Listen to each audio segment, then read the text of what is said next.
Okay, so in answer to your question, why do I think the court was closed, is because they had to hide the case. First, they wanted the public to know about the case.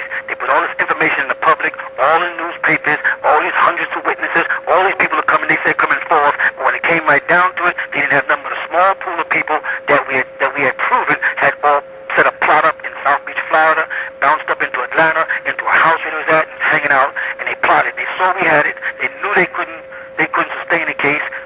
And what they didn't do, by the way, also the prosecution, as they call themselves, which is Maxwell Woods and Don Baskins, right? What they did is they called witnesses, but they called about 4 witnesses, right? We called all the rest of their so-called witnesses in the indictment. We put them on the stand. The so-called victims in the indictment, the prosecution never called them. We had to call the so-called victims and put them on the stand, and they had to say in front of the court, he never did nothing to me, I was never molested, and they still want to use those victims' names in their PSI and put that as a part of the guilty charge when they got right up in the stand in front of everybody. And that's why the judge closed it down. Anytime we put a witness on the stand that had something to say that was valid, the judge would say, hold it, take the jury out the room, let me hear them privately. And they put Jake's sister up on the stand, and Jake's sister said, I was there, I went to his house, I saw Barbara and all them scheming and plotting this thing together, and I told him I don't want to be no part of it. Jake told me the government's got me on payroll, and if I would work with them, that I get so I told them I'm not doing that to my father, so they cursed me out and told me to get out. Right? They knew that every time I stepped in court, I pointed out my jurisdiction rights and how they had no rights over me. My inalienable rights were being blocked. I don't live by their laws or by their government. They knew that was coming.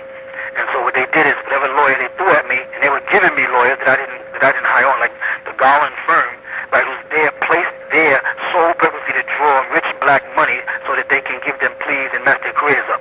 Right? I didn't hire those people. I didn't sign any contracts with those people. I didn't make any verbal agreements with those people. My lawyer was Leroy Johnson, first black senator in Georgia. They pushed him out the way and they jumped on it so they can sabotage this case. The purpose of this case is to establish certain precedents in the state of Georgia. One is this is the first time the feds ever got involved in what they call a sex case. You follow? Yeah. Second, this is the first time Middle District Georgia got involved with a RICO case. So they were trying to set a precedence with this organization, as they call us the Nawapians, and avoid now the Yamasee Native American tribal name, so that they can keep it as a religious organization. And this is why the case was all in court based around religious belief and who I say I am and who they believe I to be, so that they can eventually, after this case, set a precedence to go after all of the black ministers in Georgia, like Creflo and all the other prominent black ministers, so they can come after them. Somebody can come out the framework 10 years, 15 years, and say he did something to them, he felt them, or he did this thing, get 3 or 4 people to collaborate. That was on salary by the government, by the way, because we found out the witnesses were on salary, receiving favorable concessions, which came out in the court. Right? I know I didn't answer your question yet, but I want to get this on point. Okay? Receiving favorable concessions, like Jake York was paid by them. We know that to be a fact. And he was sent out to scare other people, to tell other people, we got information on you, and if you don't say this, and we're going to take your kids away, we're going to lock you up, etc., etc., etc. Question, but now that that's on point, right? Why did they close the court? The judge had to close the court because they knew they didn't have the witnesses. They had boasted from day one that they had all these children that had been molested. And they said they're going to put them up there and they can't wait. Because I remember when I was in Atlanta, when Mr. Bright came on with his new indictment, the first thing he said in the newspaper, in Atlanta Constitution Journal, and News Today, he said, I want to put every child up there because I want every part of this case heard. That was his whole new thing when he came out with all this new indictment. As time went on, they realized that as they called people and interviewed people, that most of the people that they had as victims were saying nothing never happened.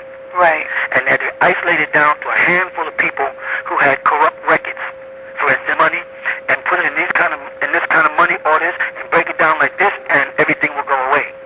We got a bunch of letters from her son admitting to me that he's very sorry that his mother and them put him up to do this for a lot, for money, and told him how now that they're out of the community they can't survive and they don't know how to do anything, and they need to go, and the community should be paying them, and so they just get money out of the community.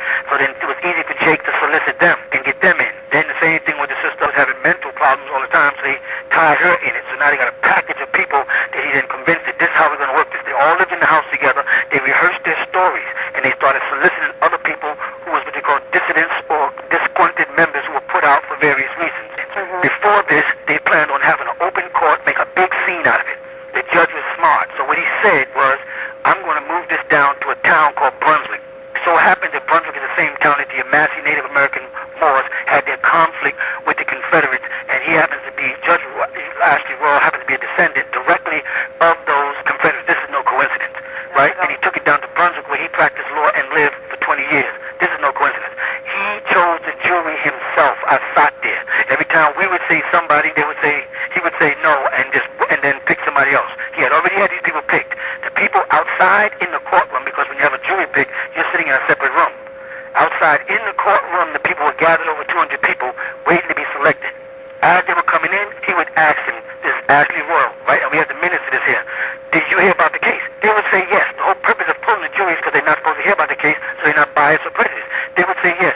Where did you hear about the case? I heard about the case from the Savannah newspaper. I heard about the case from the Brunswick newspaper. I heard about the case on the radio this morning. And did you hear about a guilty plea? Yes, I heard that the man pleaded guilty, so he must be guilty. He still put those people on the jury panel. After they came in and said they were discussing it inside the court before they came in. And this, out of the 40 or 50 people that he did bring in, everyone said not one person said they never heard nothing about the case, or never heard nothing about the Nuwaubians, or never heard nothing about Malachi, New York, or what they called. Every single one of them admitted to having heard something about this case. He still put them on the jury panel, and then he shuffled the jury panel in a way where it looked like there were some blacks up there, which would make it somewhere near a jury of my peers, but by the time it came down, those were what they call the sit-ins, and they were pulled off. And the one black woman who was left up there is the one woman who said this case is a farce, and I know it's going to get overturned, and I don't want to be a part of it. So she resulted in a hung jury. But what he did is he made all the juries anonymous, so nobody could find them. So he could pick them and get rid of them, so nobody can trace this out. So he set it up like that. So they moved it down there.